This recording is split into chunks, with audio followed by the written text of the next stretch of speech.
Hello friends, good morning. நார்த்தங்காய் ஊறுகாய் போடலாமா? இந்த நார்த்தங்காய் ஹஸ்பண்டுக்கு ஆஃபீஸில் யாரும் ஃப்ரெண்டு கொடுத்தாங்கன்னு எடுத்துகிட்டு வந்தாங்க. இதை ஊறுகாய் போடலான்னு சொல்லிட்டு இந்த மாதிரி ஸ்ப்ரிங் மாதிரி கட் பண்ணி வச்சுருக்கேன். இப்போ இந்த கேப்லலாம் உப்பு வச்சு இந்த பக்கெட்டில் வச்சிடணும். இந்த பக்கெட் கொஞ்சம் சின்னதாக தான் இருக்குது, ஒரு 2-3 மேலே வருது. ஆனால் இன்றைக்கி நைட்டு நம்ம உப்பு வச்சு வச்சோம்னா இப்போ காலையில் தான் இப்போ உப்பு வச்சு வச்சோம்னா நாளைக்கு காலையில் எல்லாமே அடங்கி பக்கெட்டில் முக்காலவு வரும். அதனால் உப்பு வச்சு வைக்கலான்னு பார்க்குறேன். இந்த நார்த்தங்காய் நான் வேலை செய்கிற ஊரில் ஒரு நார்த்தங்காய் ₹1 ₹2 அந்த மாதிரிலாம் வாங்கிட்டு வந்திருக்கேன். ஆனால் அன்றைக்கி ஒருத்தவங்க நார்த்தங்காய் வேணுமான்னு கேட்டாங்க. எவ்வளோன்னு கேட்டால் கிலோ கணக்கில் தான் இப்போலாம் விற்கிறோன்னு சொன்னாங்க. கிலோ எவ்வளோன்னு நான் கேட்கல, ஏன் பீஸ் கணக்கில் தானே வாங்கிட்டு போவோம் அப்படின்னு கேட்டேன்.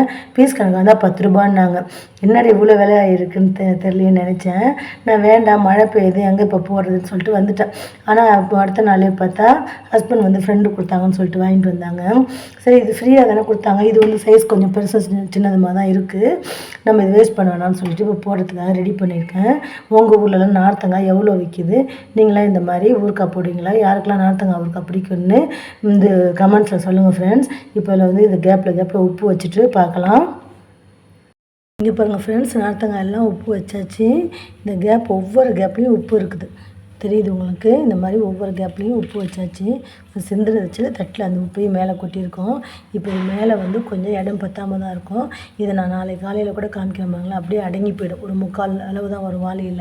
இது அப்படியே உள்ளேயே வச்சுருந்தா ஒரு வாரத்துக்கு குழி கூட்டு உள்ளே வச்சுட்டு அதுக்கப்புறம் வெயிலில் வச்சு காய வச்சு எடுத்து வச்சிட்டோம்னா எத்தனை வருஷம் ஆனாலும் கெட்டு போகாது, அப்படியே இருக்கும்.